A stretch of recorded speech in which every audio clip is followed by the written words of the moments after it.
Thank you for the opportunity and the attention today. And my entire presentation today is going to focus on some of the things we've learned the last 2 years in corn diseases, but more importantly, going to spend a considerable amount of time on tar spot and what it might mean for North Dakota corn production. So most presentations, I like to walk away with 3 goals or 3 takeaways. And if there's any themes you want to see in this presentation today, I want to give you the corn disease landscape in North Dakota.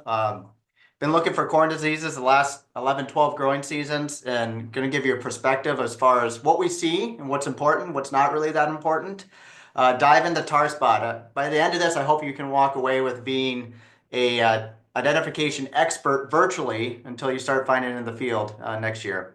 And then finally, I would like to provide some of the research results that we've conducted in the field. We have a corn disease program that we've had some great funding support from the North Dakota Corn Utilization Council, and going to give you a little bit of update on some of the priorities that we're moving into. All right, so when we look at corn diseases in North Dakota, just like any other crop we have, there are plenty of diseases. And one of the most important things is A, is identifying these, but B, do we need to manage it? And is it going to cause any economic loss? So I'm going to do more of a kind of a deep dive into a quick flashcard type of revisit of some of these diseases that we saw last year and perspective on management and importance. So each year, and we've been doing this since 2012 as well, we have a corn disease survey where we're out in the state looking for corn. And typically it happens in August where we're looking for foliar diseases. We work with the Department of Ag for the funding support to operate a lot of these surveys. So another thank you for them as well. So last year, generally speaking, was the most amount of corn diseases that we have found in at least the last 10 years. Now, that doesn't mean everything was an economic or a fear that we had a lot of yield loss, but they're definitely there. And I did receive plenty of more questions just on general identification. So I'm going to go through these a little bit quickly on what we typically see. So the first one I'm showing you is corn smut. Most of us have seen this. If you haven't, you will see it at some point. Generally, it's a disease that has these tumor galls, gray to white. As they get older, they have the black spores in the middle of it. And as far as when we see this in North Dakota, we will find at least one plant with corn smut in about 22% of the fields last year. Very low incidence, often on field edges or areas where you see more damage. Not an economic disease as far as our field corn that we have in the state. And our management options, if you really want to dive into it, are pretty limited, but they're often not needed either. This could include crop rotation, hybrid selection, but again, more of a curiosity is what I would call corn smut, and it's something that we'll see every year. When it comes to another foliar disease, common rust, as the name implies, it's very common in our state. Now, when we think about rust pathogens in corn, they do not overwinter in North Dakota, and they will be dependent on southerly winds that carry the spores into our state. So because of that, we often see greater rust epidemics later in the season beyond those yield loss potential growth stages, as Jeff and Claire were referencing in their previous presentation. So with rust, the name implies these are rust pustules, cinnamon red, brown, elongated, often most found on the leaves themselves. Last year, we found it in 96% of the field, so it was a very common disease, but it's not economic. Our hybrids do a very good job knocking back the rust pressure on what we have, but we did see some, when I say heavier rust pressure later on in the season, and that was something that was maybe noteworthy, but wasn't an area of concern either at the same time because of how late the arrival was. Fungicides do work well on rust pathogens, but again, not something that I would be chasing as far as applying a fungicide to manage rust, at least North Dakota. Northern corn leaf blight, a fungal leaf disease, have these cigar-shaped lesions, very distinct. They're going to have a border. Sometimes it's a purple border based off the anthocyanin production in the corn. We generally will find a little bit, but not a lot of it. Generally a southern Minnesota issue, more down in the I-states. And for whatever reason, which I think is because of the hybrids, we just don't see northern corn leaf blight epidemics in North Dakota. That being said, we did find it in 36% of the fields last year. Very low incidence in the fields. Mentioned previously, it can be economic in other states, But for us, our hybrid resistance, our crop rotations, and you can use fungicides, but you're going to see that I generally do not recommend fungicides for corn diseases in North Dakota. So we have many management options, and oftentimes it's crop rotation and hybrid selection that has given us the most amount of defense against this disease. Bacterial leaf streak is a relatively new disease to the state. I believe we found it first in 2022. The last couple of years trying to get a handle if it's going to be economic. What it looks like is I often see this in the upper canopy on those leaves that are close to the tassel. You'll see water soaking linear lesions that more or less follow the leaf veins. It can look very distinct as well, and it can turn brown. The lesions tend to turn brown at the end of the year. My perspective, we found in about 9% of the fields last year. Does not appear to be economic in North Dakota and seems more of a blemish disease is what I would call it. And my colleagues down in Nebraska and throughout Colorado, where they first identified this disease 8-9 years ago, they're under the same impression as well. Hybrid resistance and crop rotation certainly would help. The one thing with bacterial diseases is they don't have a long shelf life sitting on residue. And because we do have rotating, even if it's one year away into soybeans or another crop, it does help break that disease cycle. The last one I'm going to talk about as far as what we saw in August is Goss's wilt. Now with Goss's wilt, I was considered the #1 corn disease that we've had in the state for many years. And it's something I talked in great lengths about is we need to get on top of Goss's wilt management.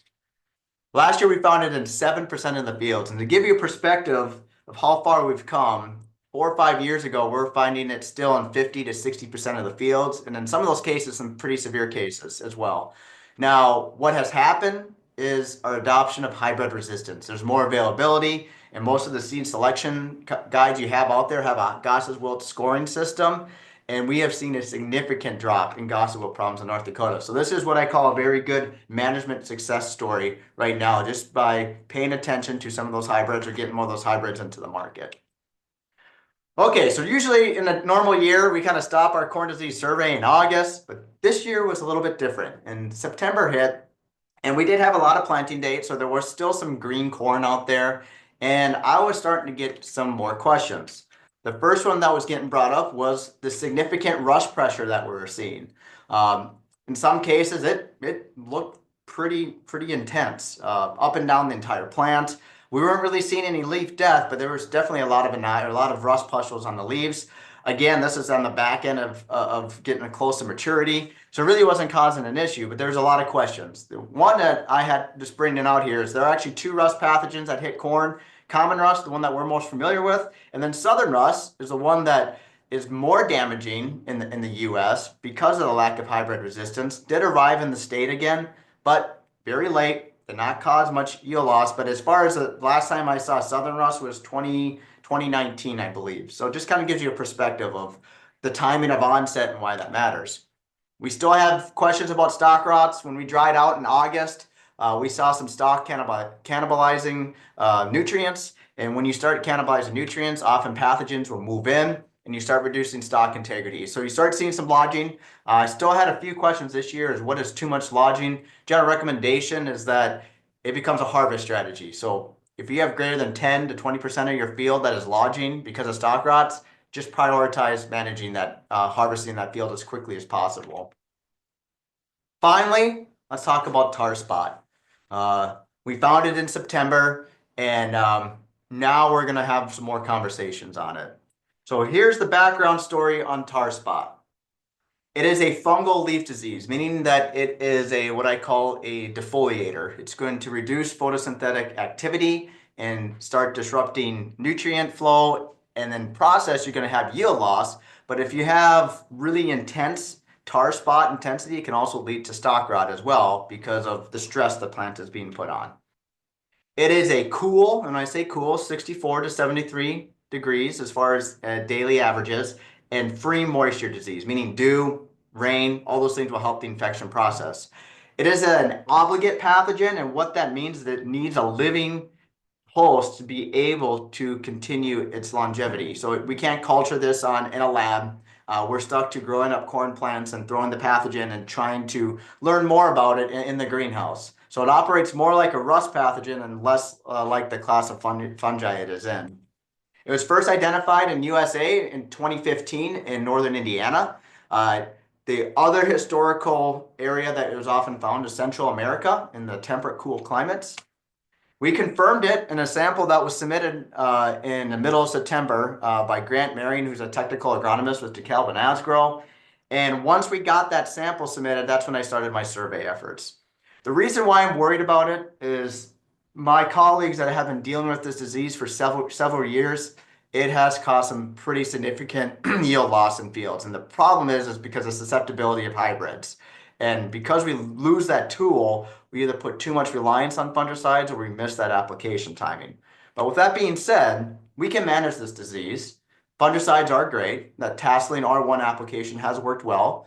And if you have a hybrid out there that has at least a little bit of resistance, that's going to give you quite a bit of an opportunity to move the needle as far as being able to manage this disease a little bit more effectively. So where is it at in the USA? And then this is more of the series of questions that I'm getting on it right now.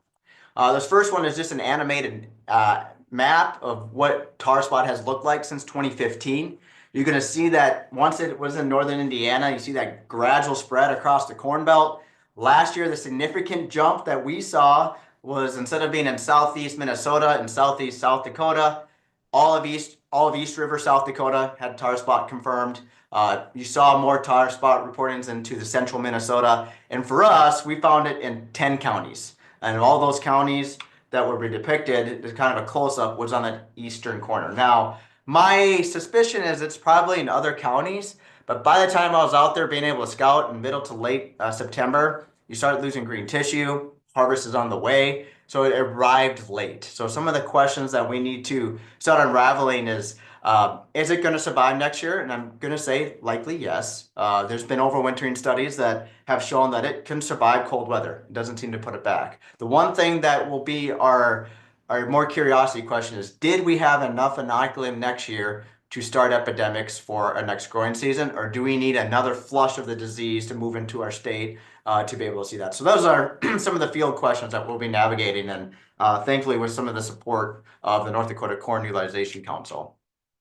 To identify tar spot, what you're looking for are these irregular to diamond-shaped lesions. They're black. They're going to be on the upper side and underside of the leaf. In some cases, you're going to see what I call gelatinous masses of orange spores coming from the center of it. And when I found it, it was like a lesion here and a lesion there. It wasn't across the entire leaf. So really, really low incidence. There are some other, what I would call mimics of tar spot out there, and this is where I'm going to draw a little bit more attention. So here I have 3 corn leaves. They all have a black spot, and all these are found within a 5-foot area. So what do we all have here? So let's move in a little bit closer, and let's take a look at these. So what we have is an example of some insect frass. It's shiny, glossy, only on the upper side of the leaf. Spit on your finger and rub your thumb on it. It's going to wipe right off. We also had dried mud, believe it or not, can be confused with tar spot. You're going to see a variation of gray and black tones, green center because more of like a mud splatter, and it rubs off easily. Tar spot in this case is more of that circular irregular, not quite the diamond shape, but the fruiting structure you can see in the center. It does not rub off, and you see it on the front and back side. So as we move through into next year, there are going to be some questions with scouting and identification, and we'll be working with getting some of those resources out there for you. The other disease that was misidentified at tar spot quite a bit this year was the teleal stage of rust, which would be the overwintering stage of rust. Here we have the tar spot lesions, and everything that's encircled would be rust lesions. So again, just some characteristics. You're not going to see that shredding of the leaf surface or anything like that. You're definitely going to see that those tar spot almost looks like a permanent marker was impregnated right into the leaf tissue. The last thing I want to talk about tar spot is, the question is it going to be a favorable environment? And the best way I can assess this is I have a colleague in Wisconsin. He's a phenomenal disease risk prediction researcher, and he developed an app. It's called the Tar Spotter app. And what it does is it gives you the infection risk for tar spot based on your location or your region. And so what I did is in 2024 is I took 3 locations where I found the most amount of tar spot in the fields I visited, one in Wyndmere, Leonard, and Verona, North Dakota. And I'm just going to give you a general sense of what this risk map looks like. Now, just think of this as the tar spot pathogen is able to cause infection. So we broke this down into high risk, moderate, and low risk. Weimar, you're going to see a dip into August, and as into September, you saw an increase in infection risk. Leonard, same trend. Verona, same trend. So what does this tell me? We know it dried out in August, and we started to pick up a little bit of moisture towards the tail end of our August, and that's when you started seeing the risk values move up. Now, this app is really sensitive to temperature, and they often will say that temperature is often the bigger driver of some of this disease incidence. So this is from 2024. So just for curiosity, I went to 2023 in these same locations just to see how two different growing seasons towards the tail end of the year looks like. So again, same 3 locations, same type of principle. This is what the risk looks like. So if you want to think about where I get nervous is that it is possible that once July hits, we could be in infection risk for almost 2 months, at least moderate risk. So it's something that we need to pay attention to.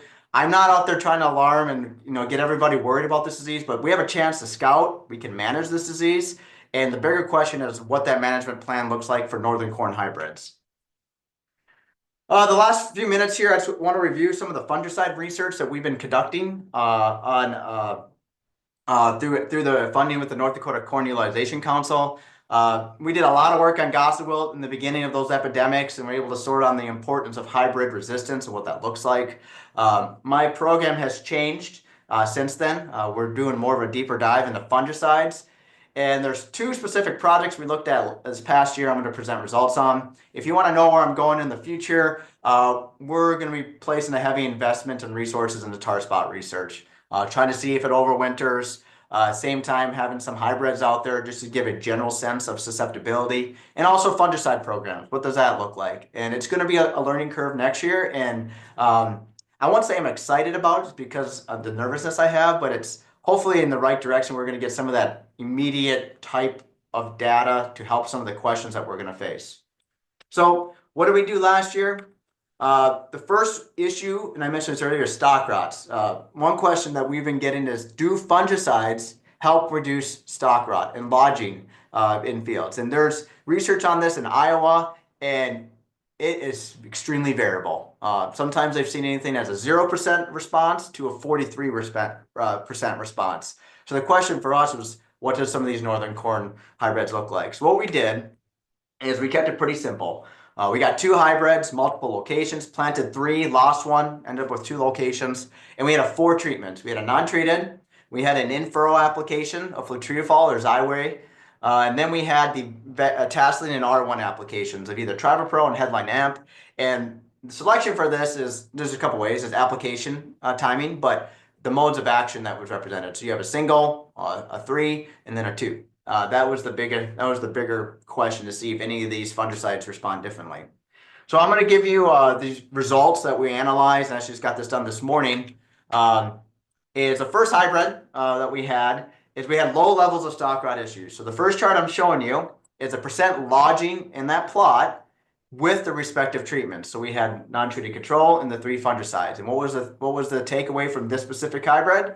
We didn't see any differences. Fungicides did not have an effect on reducing stalk rot lodging in this trial. If you want to look at the yield component, you're going to see a similar trend. Although you may see some numerical jumps in yield values, none of these were significant. And often what happens is there's more variability within a treatment yield values than there is across treatment. So that's just often what happens in some research in corn and fungicides. The response is always variable, and that's something that's been tried and true for as long as we've been looking at it. However, when we switched our hybrid, again, not as much stalk rot pressure, but in this case, we had a significant influence of fungicide. Both the in-furrow and the Tasseline R1 applications all significantly reduced the stalk rot issues we had in that particular hybrid. So this may match some of the other research indicating that it will depend on a hybrid. But it also means that we're going to be building on this for next year. And we'll plant another 3 locations of it, start dialing in whether or not we're going to see a response from fungicide or if it's going to give us more questions. Yield aspect on this, very similar to what we saw before. No significant differences. And the final thing I will say with fungicides and Tasseline, and so set up the next slide, is that when we use fungicides, the greatest yield response is going to be is when we have a disease to manage. We're reducing the disease and we're protecting our yield. That is the clear association of it. Based off that premise, we have done what I call the VTR1 fungicide application trials since 2013 in North Dakota. And all these, and my counterparts talk to me, is I am the corn in absence of disease location because we do not get enough northern corn leaf bite pressure. We do not get enough rust pressure, right? Things might change with tar spot, but we're gonna be figuring that out as we go because we already have this system in place. Now it's expanding to locations to find where we found tar spot last year. But the bigger thing we saw, and this is going to be a consistent trend, is what I'm typically just going to do is going to summarize the last 2 years. Very low disease, and all these fungicides were applied at VTR1. On the bottom, you have the fungicide, followed by their numerical rate in an ounce per acre, and then we have the yield. If you look across the results here, you're going to see what I would say the trend is. We've based it off the non-treated check or no fungicide. You're going to see some fungicides fall above and below that numerically. But statistically, we just don't see any differences. And if you would run this trial 10 more times, I still have not found a consistent trend because we don't have enough disease to pressure it. And that's something that might change here in the future. So my summary slide that I guess I would like to extend is that, yes, we have corn diseases in North Dakota, but not all of them are important. And that's those first couple slides that was just to give you some perspective of, yep, you can find it. It's a good training tool, but also know that we're doing enough right now as far as management. Tar spot is in North Dakota. Start scouting for it. The biggest issue with tar spot is the earlier it sets into the crop, meaning in those vegetative stages, the greater the chance for yield loss. And that's something that we're going to have to learn in our northern corn hybrid climate.